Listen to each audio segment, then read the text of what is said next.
Hi there, how you doing? Welcome back to the channel. My name is Rachel Agasha. On the channel we do a lot of things. We do just about everything, and I'm so excited to have you here and watching this video.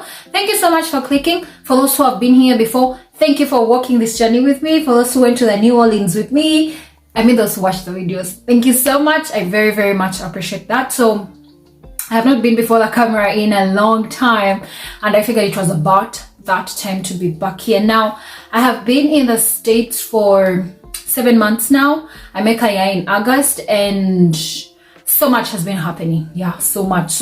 Look at something today and look at something tomorrow, like, oh my god, hey, these American people, these Americans, yeah. Of course, sometimes it's really alarming. Sometimes you're like, okay, that's new. So I'm going to be talking about my culture shocks, the things I found so shocking in the United States of America. Now, my opinion might differ from someone else's opinion. I'm simply sharing my unpopular opinions, yeah? Basically me, yeah? Someone else might say, hey, yeah, you did not know that. Hey, Rachel, what? But yeah, I am sharing what I feel like is shocking to me, yeah? Now, I've been noting down, those things like, oh my god, yeah? So when you see me look down, I'm looking at my notebook and trying to get a hint of the next point, yeah? So, the restaurants here. One thing about the US is that they're generous with the food. In the restaurant, when you go to the restaurant, they'll serve you food enough for 2 people. 1 plate alone is enough to feed 2 people, yeah? One thing I have realized is that food here is cheap. Now, we're not talking 5-star hotels, we're not talking delicacies, we're not talking those fancy places, but you can afford a meal. Like at $5, you get a meal, a decent meal. I get my chicken thigh, my drumsticks, yeah? $1, $2, and you're getting chicken. I was talking to a friend of mine, I was like, you're going to eat chicken, blah, blah. I'm like, yeah, it's really normal here. Like, there's not so much. The price on the food is not too high. They'll try to make sure, regardless of the inflation and everything, the food is affordable. So one of my culture shocks has been the food, the pizza here.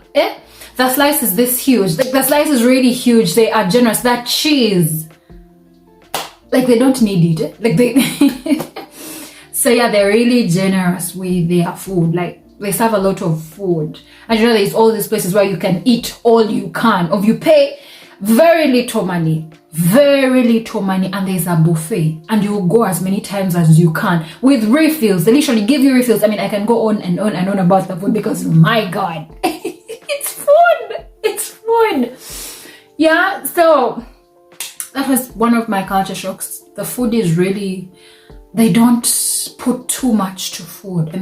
It's a basic need, and they treat it like that. Like it's something that everyone needs, and they'll go all the way, yeah? Thing number 2 is the cracks on the bathroom doors, like the public bathrooms, washrooms, toilets.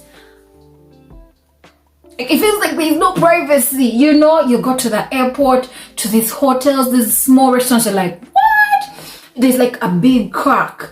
You feel like, okay, this is a private meeting, like this is a private engagement, this.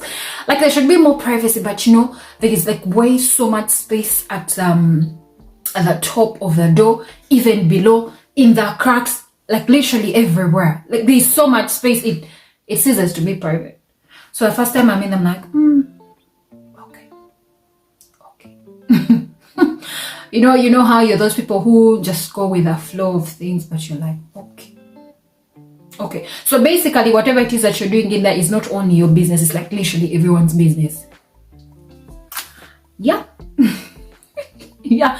And I don't think this is not only here. I think it is these countries. I don't know. You can share your opinion if you feel the same way, because I feel a bit uncomfortable. I'm like, it's supposed to be private, but there's so much space up and above, like everywhere, yeah? Another thing is refrigerating the food. Now, one thing about this place is that people work too much. Basically, life is work.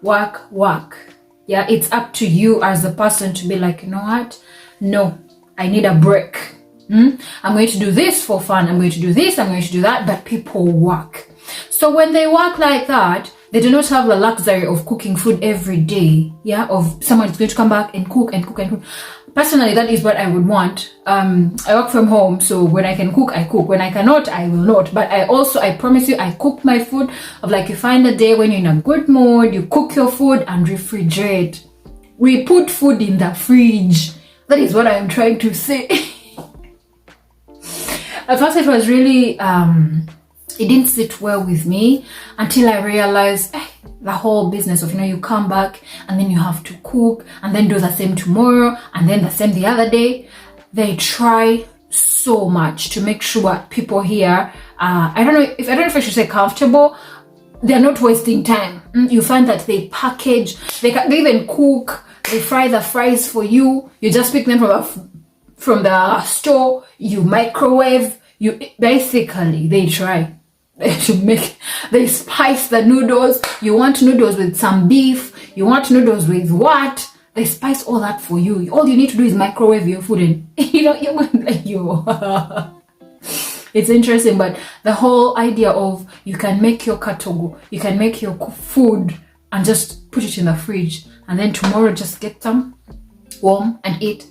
It was not sitting well with me, but I got used to it eventually. Yeah, then another thing that was more shocking for me, another shocking thing was the cars.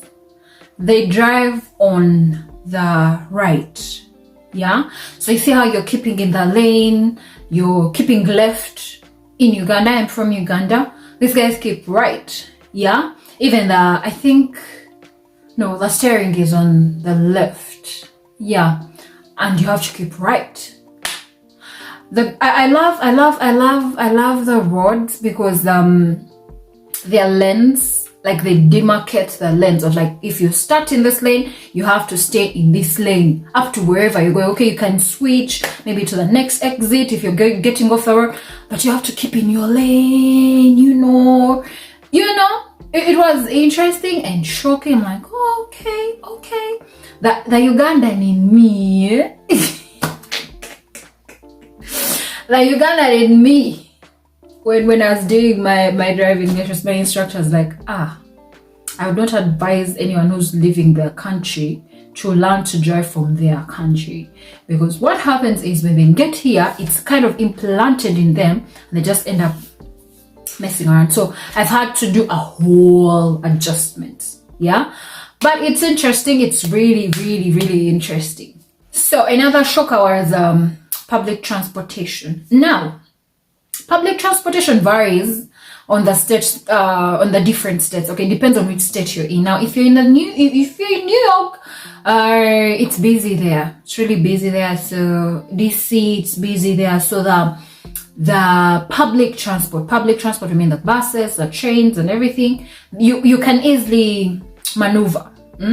But if you stay in a state that is not as busy as DC, New York, blah, blah, blah, those are other busy states. I talk about the states that I've been to that, so if you are not in those kinds of states, a private car is a necessity, because the public transport will not favor you. It will not work for you. Some of these places are so far, the train stations are really far. So you need public transport is complex. Yeah, and like back home where you have borders, taxis. Of course there is Uber and everything, but those things are expensive, very expensive. So you just have to maneuver. A car is not it's not a luxury. It is a necessity, because public transport does not favor everyone. And another shocker was, or still is, okay, not still is because I've now gotten used to it, is the taxes. Now, back home in Uganda, we have, I think, value-added tax. So when you go to purchase an item in the store or wherever shop, what you see, the price you see on the item is the money that you pay for. Here, what you see is not what you pay for. It's not what you pay. No, not what you pay for. It's not what you pay. So unlike Uganda, where there is value-added tax, here there is sales-added tax. So you'll get a particular item and it will be maybe $24, and when you pay, you're paying around $26, taxes added. This has refused to see it. It refuses to see it. You're like, you've planned, you've budgeted, you're like, okay, maybe the dollars, the taxes will be like 2, and they're like 3, 4. It's just doesn't, you don't get used to it. So if something is $20, you just say, okay, I'll pay maybe 23 or 24 for it. So it's better you add an extra amount to cover the taxes. Yeah. Then when you move to from one state to another, you'll find all these flags everywhere. The United States. You find T-shirts when you go to Washington DC. You find T-shirts. New Orleans. You find all those souvenirs and everything. So every state has it has something that it is known for. So they try to promote that. It's interesting. Like when you reach the airport. I remember when I was in Missouri, I hear history, blah blah blah. When I was in Boston, they have those jackets and T-shirts and everything. DC, they have all those things. It's basically everyone trying to promote whatever it is that they do in their state. It's beautiful. Then another thing is the time zones. Yeah. Now I have gotten to learn that these different states used to be different countries, and they came together to form the United States of America. So you'll find that different states have different time zones. The Eastern Coast has its own time zone, the South its own, North its own. So you find that here in the DMV, we're like 1 hour ahead of the South. You find that in California, they're like 3 hours away from us, 3 hours behind. It's interesting. It's a whole beautiful setting, yeah, and shocking, I should say. Then in the restaurant, tipping. I have been to a restaurant where tipping is a must. So it's understandable that I have learned that most of these guys who work in the restaurant get more, or should I say earn more from the tips than what they earn as a salary. Please correct me if I'm wrong. I do not know this. I have just heard it from someone. I have not really talked to someone who works in a restaurant and be like, but that is what I have heard, and it makes a lot of sense. So at some restaurants, tipping is a must. Of like you pay the bill and you pay the tip. And some places they'll even give you the amount that you have to pay as a tip. Yeah, shocking, but it's the United States for you. Yeah, liquor. If you're buying alcohol in the United States of America, you have to show some ID. They don't care whether you have gray hair. They don't care if you're wrinkled. They do not care. They want to see an ID, and they have those posters of "We arrest minors."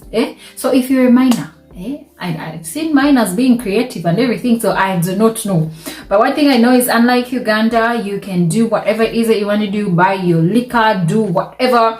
You're going to a club, you're going to buy liquor, you're going to do anything that involves alcohol, ID. They will ask for your ID. And you have to have an ID. Yeah, so that is another shocking thing. I mean, I have been with friends, and if you are with someone, like you're together, and both of you have to show, because for them they presume both of you are going to consume this product. So are you eligible? Should you be consuming this product? Please show some ID. It's really interesting, but yeah, that is how this guy is raw. Yeah, then another thing that has, as an African child, I mean, I've grown up, you know how our environment, our homes are communal. You see people, you say hi, kids playing with each other. It's not, I don't know about the other states, but here, the DMV, everyone is on their own. Unless these families know each other and have like an arrangement or something. Hell no. Everyone is in their house. Everyone is in their house minding their business. This whole neighborhood thing. How? You are on your own. So it's interesting. I I can promise you that where I stay right now, I do not know my neighbors. And it's okay. Like, it's really okay. The system, I don't know how to explain it. Of like, one man for himself and God for us all. Like, you literally have to struggle through it all by yourself. So it is important that you make friends, get out of your way, make friends, and get to know your neighbors. I mean, I would advise that, but I am not practicing what I am saying, but you know what I mean.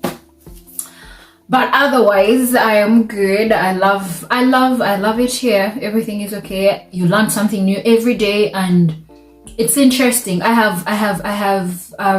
tend to keep so much to myself, and it helps me study the situation and understand, oh, okay. And I allow that I do not know, because best believe some things will be so shocking. You're like, ah. So it's better you accept and tell yourself, you know what, I am willing to learn, and you learn as the time goes by. Yeah, I'll be making a year in August, and I'm sure I will have learned very many other new things. These were a few things that I could remember, that I could put down, because there's so much. You look at this and like, okay. I've not talked about the weather, all those things coming there like that. Those things are so obvious. But yeah, I'll see you in our next video. Thank you so much for watching this video. I'll see you in our next video. Do not forget to like the video. Please leave a comment. Leave a thumbs up for the video. And subscribe to the channel if you haven't.